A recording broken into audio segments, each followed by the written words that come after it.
ఈ ఓంకారం అనేది అకార ఉకార మకార సంయుక్తం ఓంకారం. అకారంతో మొదలవ్వాలి. అకారం ప్రాణాయామం. ఉకారం అనేది ఏంటంటే కుంభకం. అకారం పీల్చుకోవడం. ఉకారం కుంభకం. మకారం వేచకం. దీర్ఘంగా శ్వాస తీసుకుని అకార ఉకార మకారాలతోటి మనం ప్రాణాయామం చేస్తాం. అసలు ఓంకారమే అసలు ఏంటంటే ప్రాణాయామం. దీన్ని మనం 21 సార్లు ఈ షట్ చక్రాలని కూడా సహస్రారంతో కలిపితే 7. ఈ 7ంటిని కూడా 3 సార్లు మనం శుద్ధి చేయడం జరుగుతుంది అనమాట. 21 సార్లు ఓంకారం చేసినట్లయితే.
ప్రార్థన.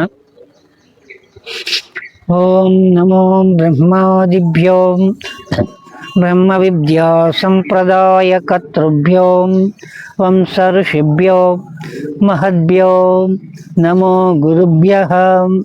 ఓం గురుర్బ్రహ్మ గురుర్విష్ణు గురుర్దేవో మహేశ్వరః గురుర్ సాక్షాత్ పరబ్రహ్మ తస్మై శ్రీ గురవే నమః.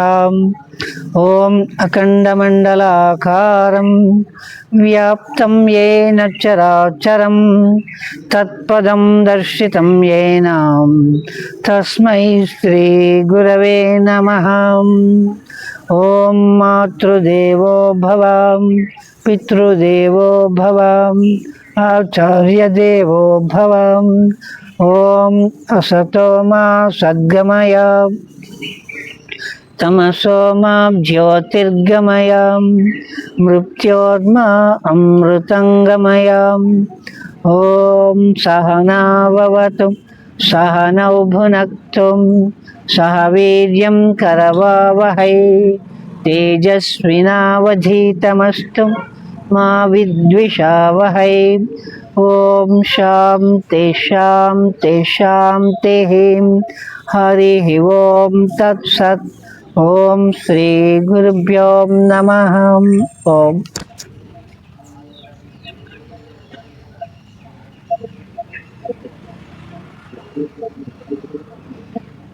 ఇప్పుడు మన భారతీయ సంస్కృతిలో యోగ విద్య అనేది ఏంటంటే అనేక వేలాది యుగాల నుంచి కూడా సనాతనంగా ఋషి సాంప్రదాయంలో మనకు వస్తూ ఉంది. కానీ ఈనాడు ఏంటంటే కొద్దిగా సమాజానికి పూర్తి స్థాయిలో అందవలసిన విజ్ఞానం అందుకేంటంటే వ్యవస్థలు ఏంటంటే అనేక వక్ర మార్గాల్లోకి ప్రయాణించడం జరుగుతుందన్నమాట. ఎవరైతే ఆధ్యాత్మికంలో యోగ సాధనలో ఒక ఉత్కృష్ట స్థితిని చేరాలని ప్రయత్నాల్లో ఉంటారో అటువంటి సాధకులందరికీ కూడా ఇప్పుడు చెప్పబోయే సాధన ఒక అమృత తుల్యమైనటువంటి సాధన. జీవితాన్ని మాధవుడిగా తీర్చిదిద్దడానికి ఎంతవరకు వీడిని నడిపించాలో అంతవరకు ఆ సాధనలో వదిలిపెట్టకుండా మీరు సాధన చేస్తే అది మిమ్మల్ని నడిపించి తీసుకెళ్తుంది అనమాట. అది నిజంగా జిజ్ఞాసులందరూ కూడా సంపూర్ణమైనటువంటి కృషితోటి చేయవలసినటువంటి సాధన అన్నమాట. ఇక్కడ ఏంటంటే మొట్టమొదటిగా భస్త్రిక ప్రాణాయామం. 2 నాసికా ద్వారాల నిండుగా శ్వాసను పీల్చుకోవడం, వదలడం. ఒక కుమ్మరివాడి కొలిమి తిచ్చి ఎలా పనిచేస్తుందో అంత వేగంగా శ్వాసను పీల్చాలి, వదలాలి. ఈ విధంగా ఒక 50 నుంచి 50 నుంచి 60 సార్లు, ఇంకా చేయగలిగితే ఒక 100 సార్లు పూరక రేచకాలు పీల్చడం వదలడం వేగంగా చేయాలన్నమాట.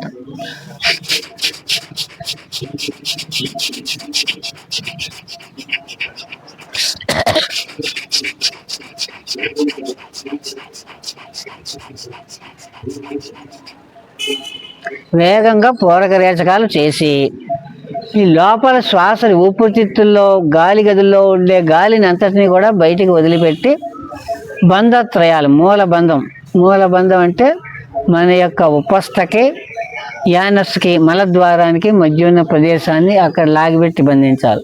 అలాగే ఉద్యాన బంధం, కడుపుని వెన్నుపూసకి లాగాలి. వెన్నుపూస గాలి వదిలిపెట్టి లాగినప్పుడు 33 ప్రక్కడెముకలు మీకు కనపడేలాగా లాగాలన్నమాట. తర్వాత జాలంధర బంధం, చిన్లాక్ అంటే బ్రహ్మగ్రంథి, విష్ణుగ్రంథి, రుద్రగ్రంథి. ఈ 3 గ్రంథుల్ని మనం భేదించగలిగినప్పుడు ప్రాణాయామానికి యోగతత్వానికి మంచి సిద్ధి రావడం జరుగుతుందని చెబుతున్నమాట. సిద్ధ యోగులు చెప్పినటువంటి మార్గం ఇదనమాట. భస్త్రిక, ఉద్యాన బంధము, మళ్ళీ పీల్చుకుని అంతర్కుంభకం. ఉద్యాన బంధం గాలి వదిలేసి బంధిస్తే బాహ్య కుంభకం.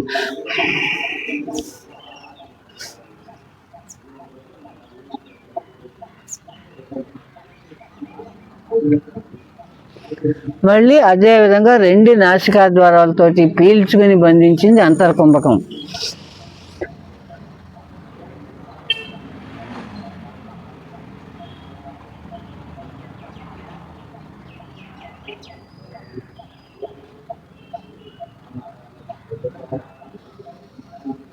అప్పుడు ప్రశాంతంగా 2 నాసికా ద్వారాలతోటి వదిలిపెట్టాలి. అదేవిధంగా మళ్ళీ భస్త్రిక, పూరక రేచకాలు.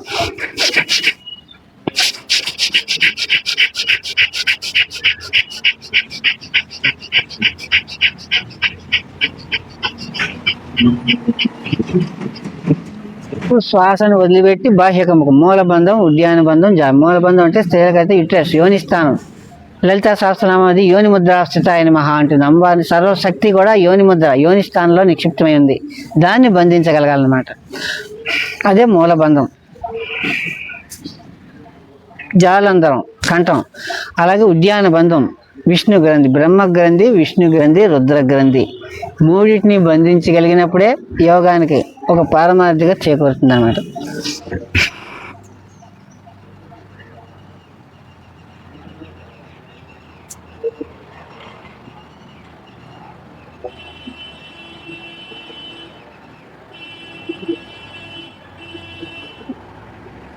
మళ్ళీ 2 నాసికలను వదిలిపెట్టి మళ్ళీ ప్రశాంత స్థితికి రావాలి. వచ్చిన తర్వాత మళ్ళీ కొన్ని సెకండ్లు ఆగి మళ్ళీ భస్త్రిక.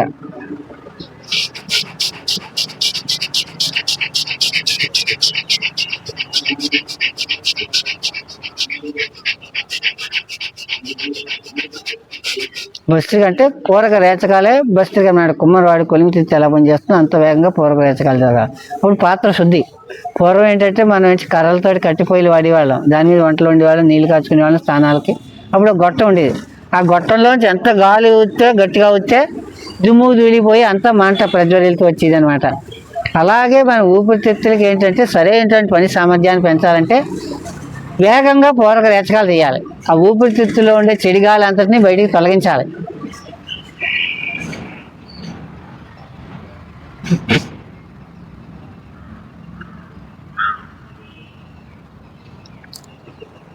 అలాగే 2 నాసికలతోటి పీల్చుకుని అంతర కుంభకం.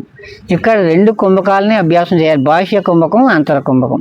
ఎందుకంటే మన ఆరోగ్య సిద్ధి కోసం బాహ్య కుంభకం అంటే ఊపిరితిత్తుల్ని ఏ రోజుకి ఆ రోజు శుభ్రం చేయాలి. మన దేవుడి గదిని ఎలా శుభ్రం చేస్తున్నామో అలా దేహినోస్మిన్ తదా దేహాంతర ప్రాప్తి అని దేహం దేవాలయం ప్రోక్త జీవో సనాతన బ్రహ్మ. ఈ శరీరాన్ని ముందు ఒక పవిత్ర దేవాలయంగా అంత పరిశుద్ధంగా ఉంచుకోగలిగినప్పుడు, అంత పవిత్రంగా మనం మలుచుకోగలిగినప్పుడు ఆ దైవాన్ని మన లోపలే మనం దర్శించవచ్చు. ఎక్కడికి కూడా వెయ్యి ప్రయాసాలతోటి పరుగు పెట్టవలసిన పని లేదన్నారనమాట. ఇది యోగులు చెప్పిందంతా కూడా. జీవుడే దేవుడు, దేహమే దేవాలయం. అలా మళ్ళీ బస్సుగా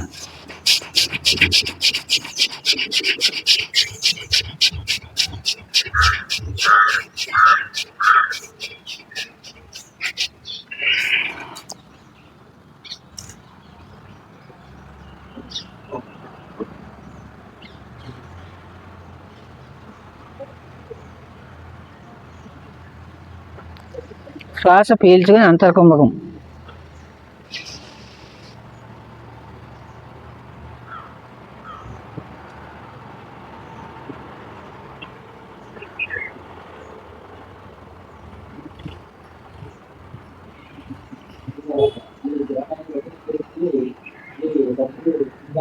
రిలాక్స్.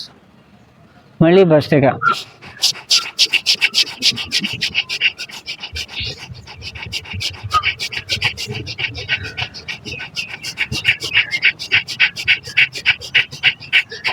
శ్వాసను వదిలిపెట్టి త్రిబంధాలతోటి బాహ్య కుంభకం చేయాలి. ఊపిరితిత్తులన్నిటినీ గాలి వదిలిపెట్టి శుద్ధి చేయాలి.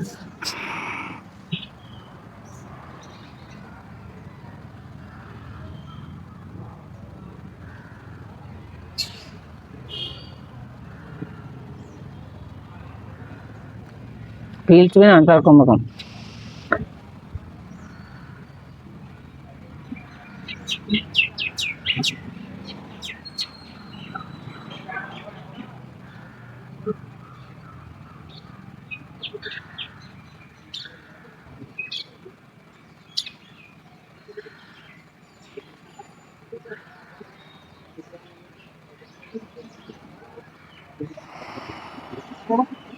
మళ్ళీ బస్తిగా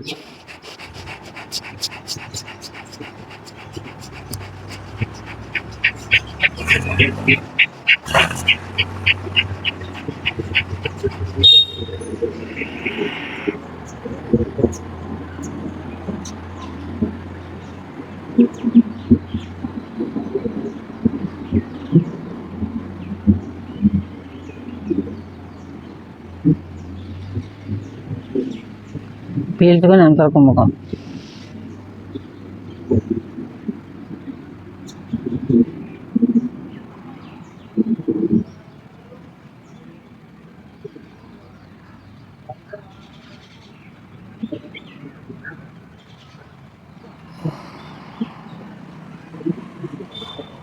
మళ్ళీ బస్తిగా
అగో, ఇది యోగ తత్వానికి ఒక పరమార్థం.